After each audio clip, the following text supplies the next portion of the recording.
Thank you very much. And now we are starting the Future Health Conclave 2022. The first keynote I would like to start with I would like to invite Mr. Ashok Kumar Bhattacharya, Healthcare Strategy Enabler, and so.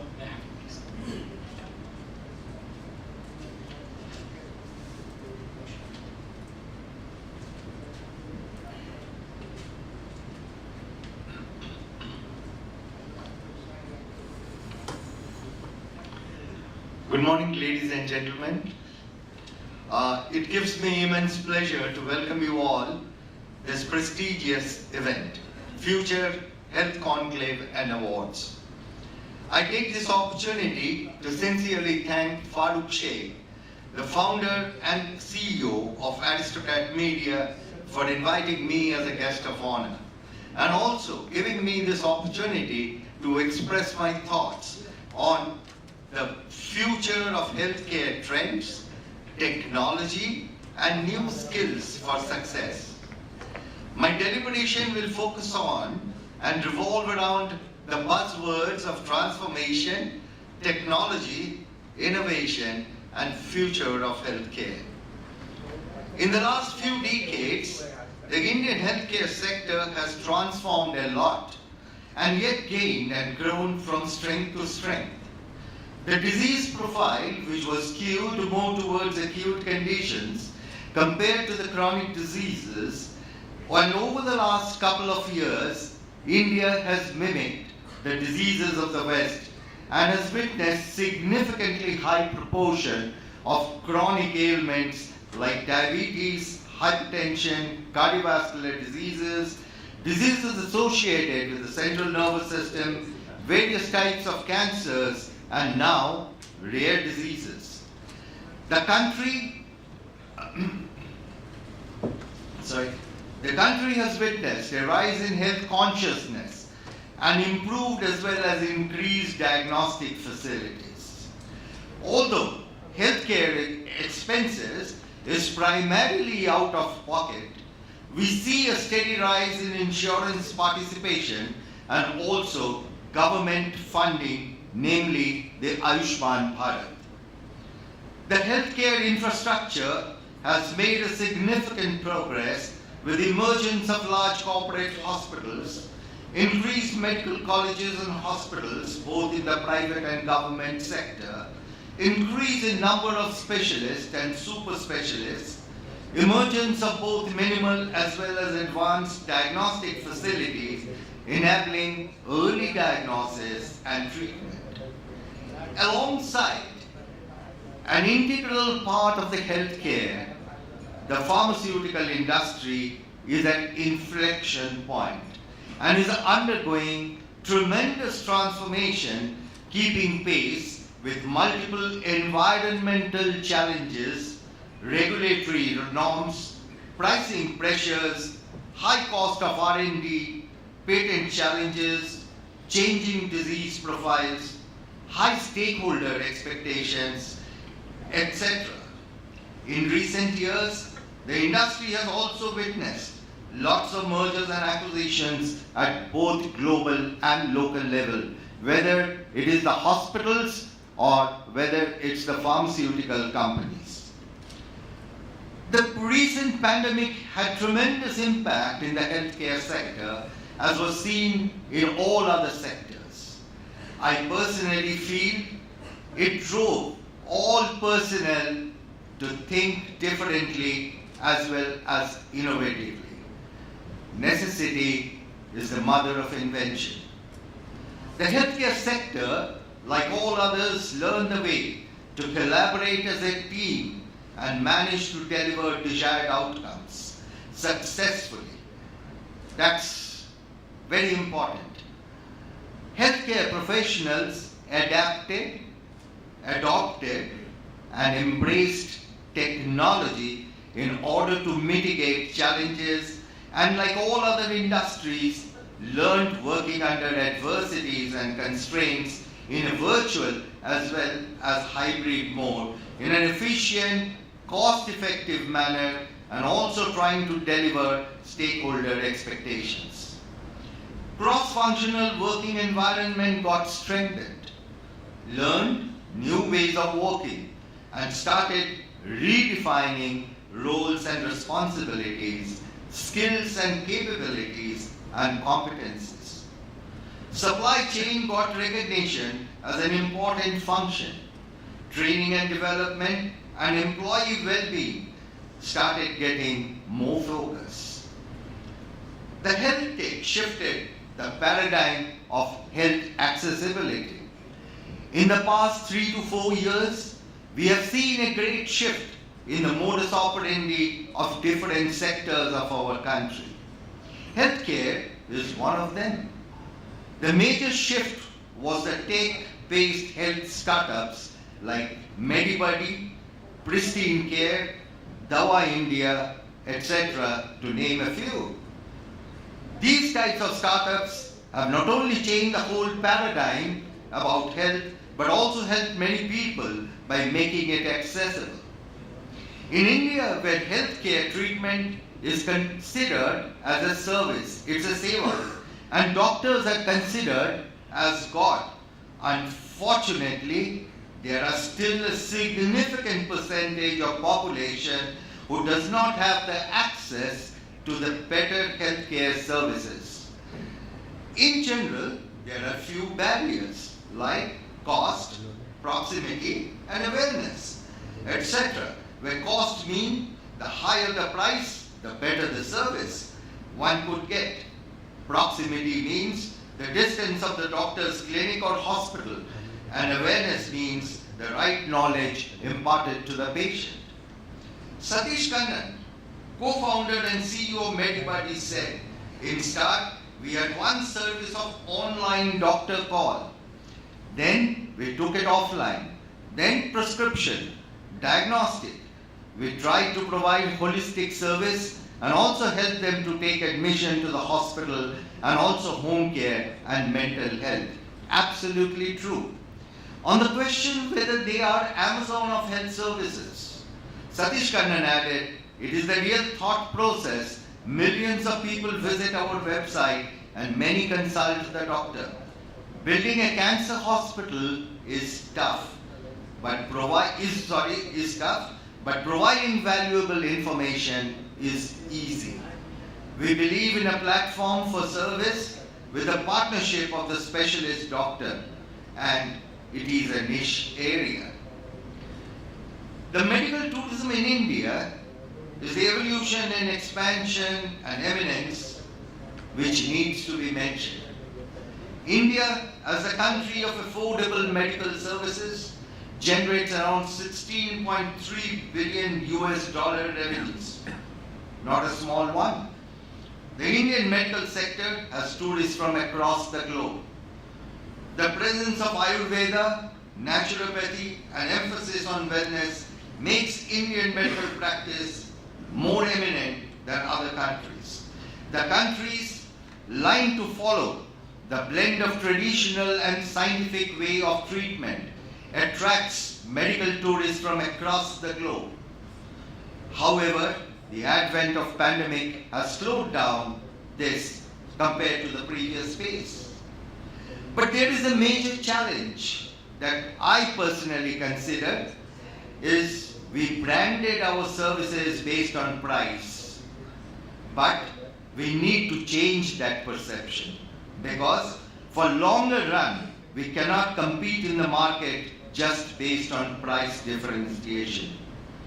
We need to position ourselves as responsive and credible quality healthcare providers. Reducing diagnostic errors, role that the technology will play, is very, very critical. The telemedicine guidelines released on 26 March 2020, which enabled all the doctors to do consultation on digital platform, which no one had engaged ever. This was a big change for India. This technology was a great enabler in improving access.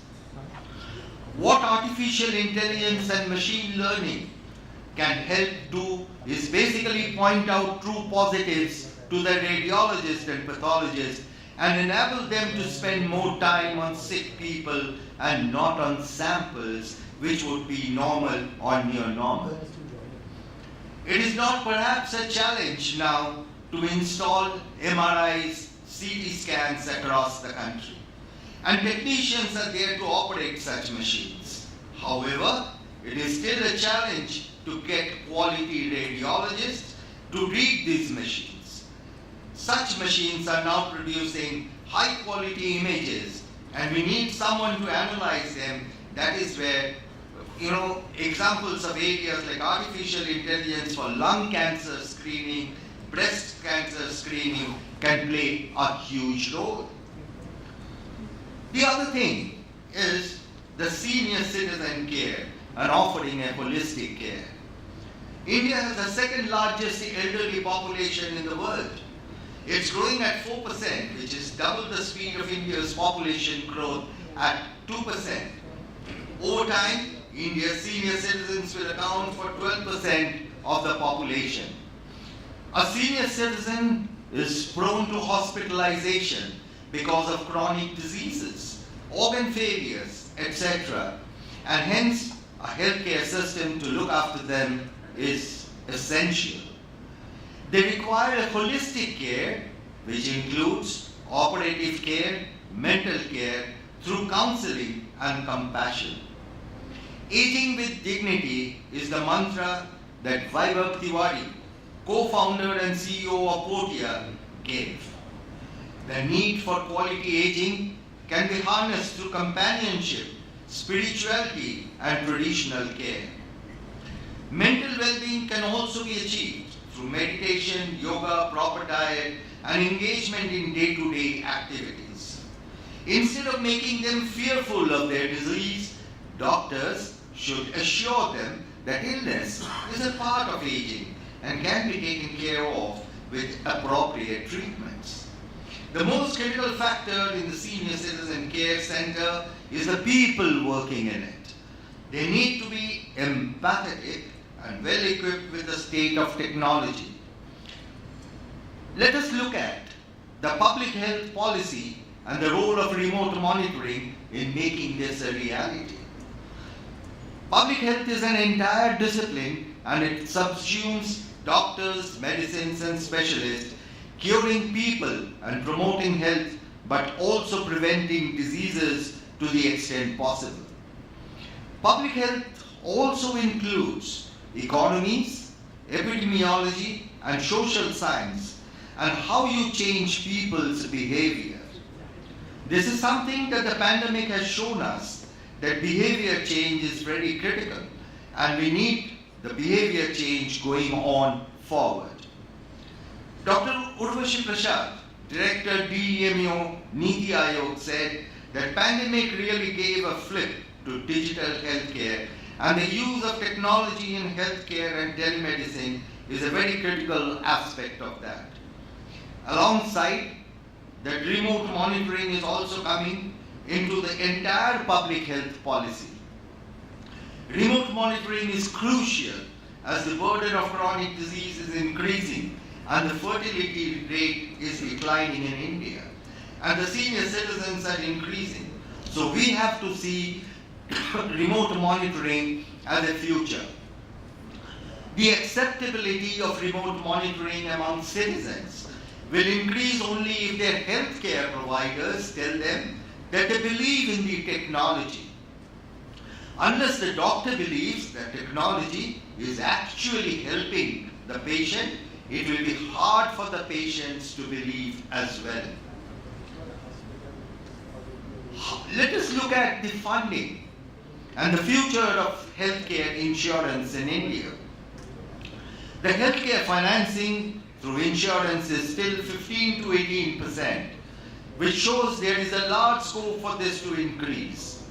In total, 65% of the healthcare expenditure is outpatient and only 35% is inpatient, whereas the majority of insurance coverage is in the hospital. As I mentioned earlier, that the other integral part of healthcare is the pharmaceutical industry, and I will now table some changing positive trends which is palpable. The industry is focused on affordability of quality medicines and ensure access not only in India but across the globe. This is evident from the fact that India caters to around 40% of generic drugs to the biggest pharma market, and that is the US, and around 25% of prescription drugs in the UK, alongside meeting approximately 70% of global vaccine requirement. India ranks third in terms of volume for pharmaceutical production and 14th by value, with a strong network of approximately 3,000 drug manufacturing companies and around 10,500 manufacturing units. According to the 2021 economic survey, the domestic market is projected to grow 3 times in the next decade. The domestic market is estimated at $41 billion in 2022 and likely to reach $65 billion by 24 and further achieve 120 to 130 billion by 2030. And the bifurcation is something like 57 from exports and 73 from domestic consumption. In order to achieve the projections, the industry needs to grow at a 12% CAGR from 2020 to 2030. There needs to be a concentrated effort from all stakeholders, policymakers, physicians, academia, payers, IT, packaging, logistics, and distribution. It also requires a shift in mindset from silo working to collaborative working in all areas like drug discovery, clinical trials, packaging, manufacturing, logistics and distribution, regulatory reforms, like drug approvals, taxation, funding, etc., the insurance sector. The industry also needs to reduce the dependency on key API to local manufacturing. So the question that crops up, are we overambitious? According to me, and to many, the answer is a big no. And why so? It's because of the healthcare reforms that we see in the country, like the Ayushman Bharat, the health and wellness centers, etc., the regulatory reforms, large patient pool, good clinical practice. India has got the distinction of high qualified doctors and modern infrastructure to ensure good clinical practice. Government encouraging and funding for innovation, R&D facilities, where I mentioned that R&D costs are very high. The NIPERs which are there, it's a lower R&D cost, and the public-private partnership will ensure a better yield. India is an intellectual hub for scientists, and we all remember the brain drain which happened, and it was the first one was Dr. Reddy's, who really ensured a reverse brain drain in the country. Advanced biosimilar activities and collaborations which are there.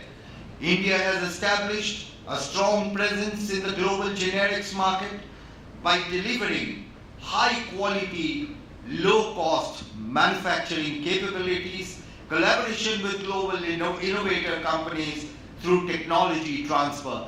Vaccine is one of the recent examples. India has also shown and established a strong marketing capabilities in licensing of innovative molecules, brands, collaborative marketing to ensure maximum patient access, which is extremely, just by discovering a molecule doesn't mean anything until and unless majority of the patients across the globe get and have an access to that innovative medicine. The healthcare sector is poised for a giant leap forward in this decade and beyond. Health science and innovation has come into sharp focus. There are challenges, but at the same time, it's exciting too. The pandemic has taught us how to quickly resolve issues and work as a team to emerge successful.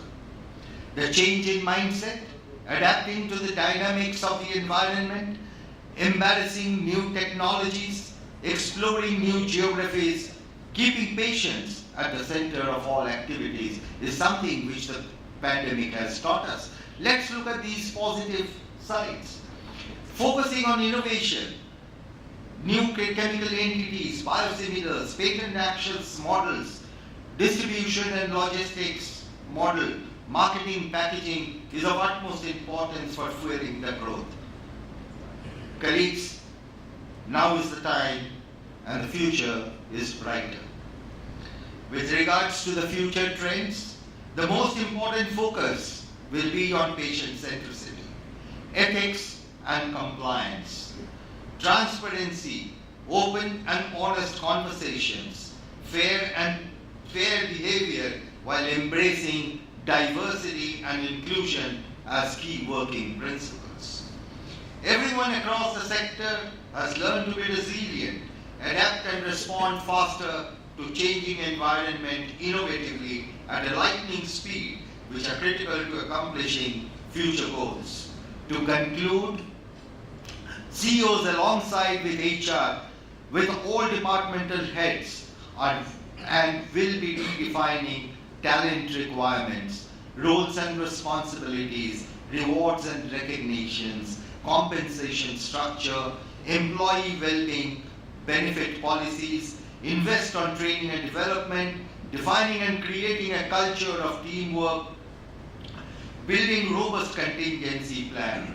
Resource allocation, both financial and human, is being and will be even more critically analyzed and looked into by the CEOs, CFOs, CHROs based on the guiding principle of differentiating between necessity and good or nice to have. Thanks for lending your ears. Stay safe, stay healthy. Embrace the changing trends and enjoy being a growth driver of the promising health care sector. Thanks.